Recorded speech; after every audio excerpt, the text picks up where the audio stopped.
Doing a continuation of updated equipment and updated information.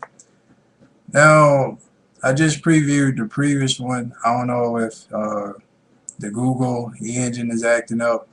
So just to let you know, if you watched the video, the first one of updated equipment, updated information, and the camera acting like it's freezing and you hear me talking, but you don't see the motion, I believe it's something with Google search engine. Because on my part, did my research and did my testing and definitely all clear. So I'm assuming occasionally I guess Google's a little engine or whatnot probably acts up.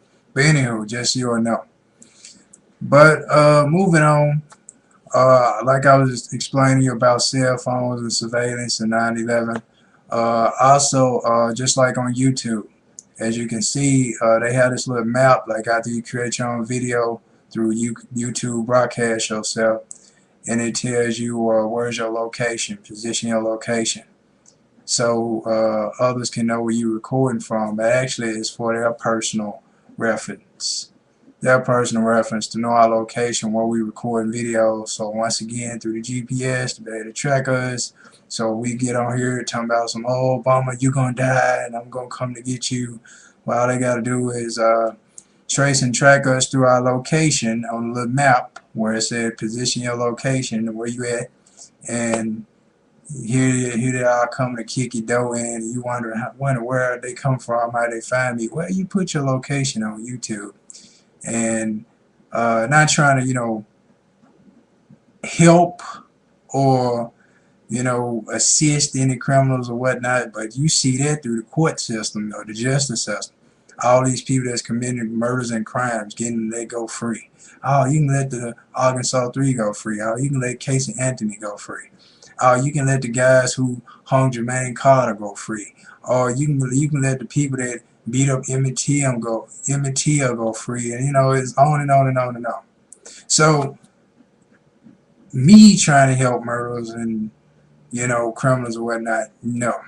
You can obviously see that through our failed justice system, or not our fail, because hey, not sounding racist or nothing, or trying to do segregation, but for blacks, America has always been Egypt. This is never meant to be our homeland. This is the land of our captivity.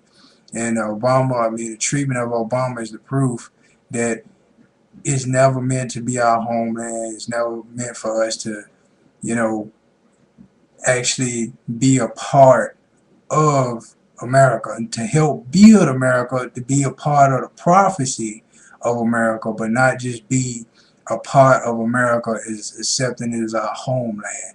And the same way with Moses, the reason God sent Moses to lead our ancestors out of Egypt, letting them know Egypt is not your homeland. This is the land of your captivity.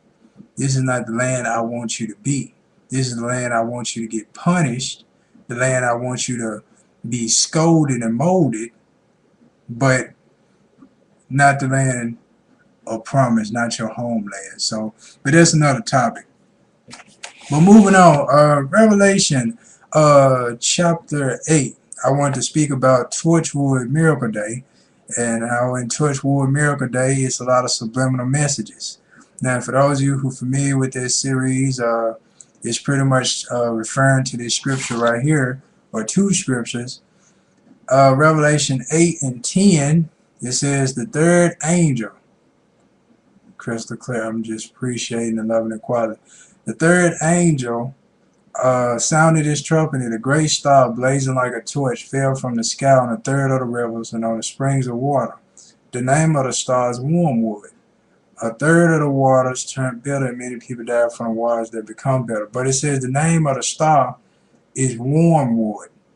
So it's like they combined the torch, the wormwood, with torture. It's like they combined the word torture with this star wormwood, so calling it torchwood instead of wormwood.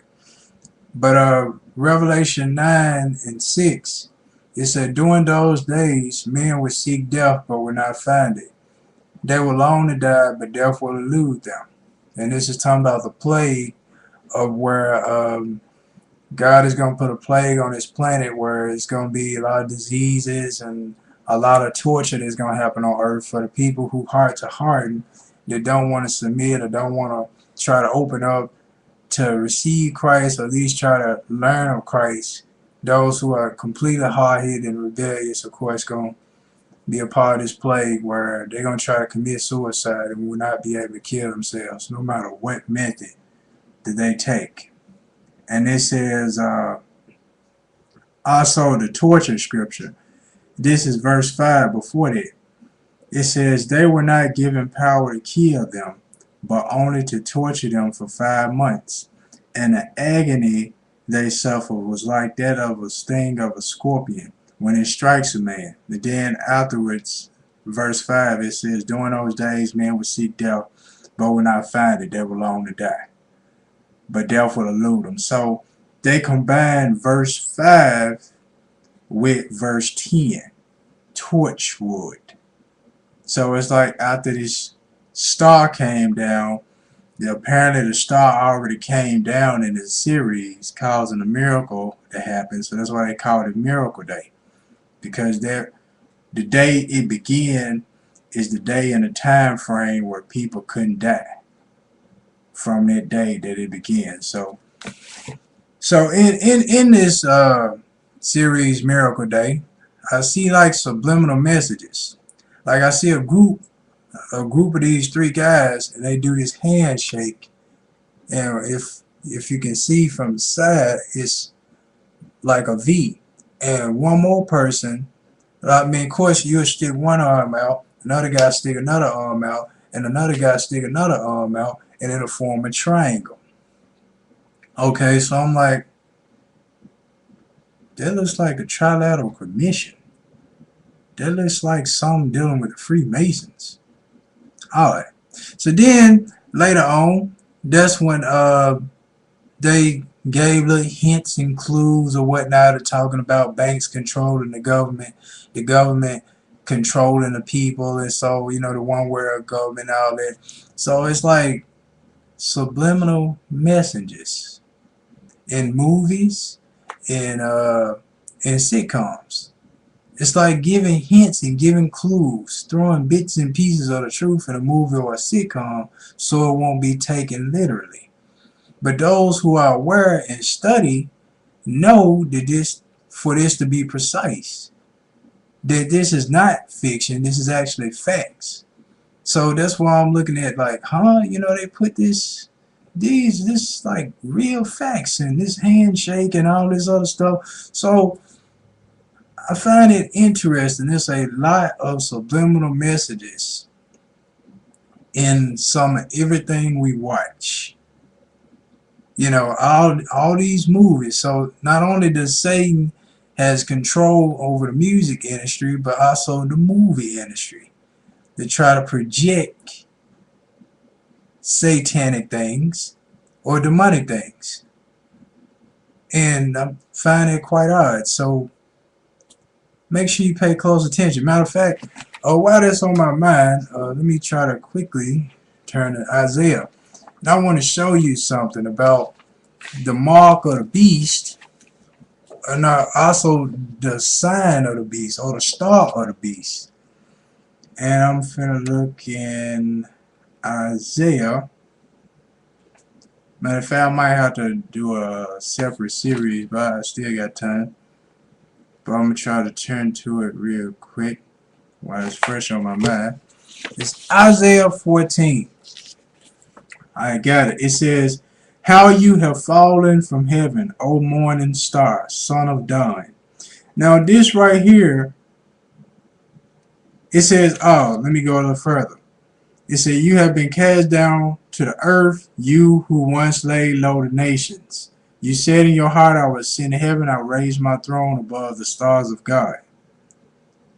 Now, the morning star, meaning I'm going to be the brightest star, so I will raise my throne above the stars of God.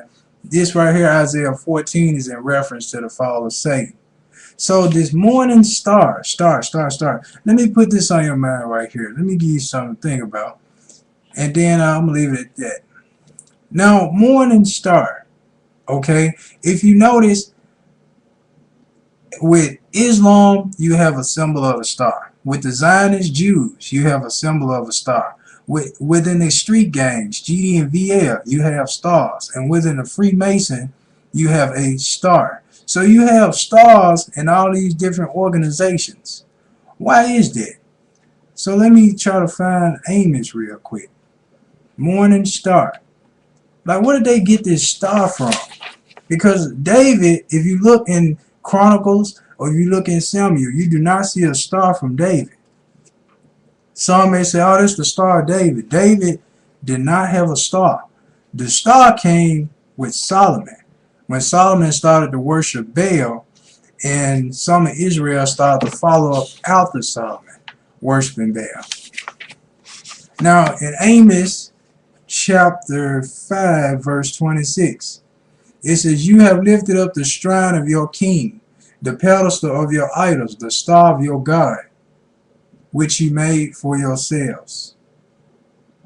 So, star. Where are they getting this star from? And you see where I got the little hyphens with my pen. That's where I'm reading it from. So this star.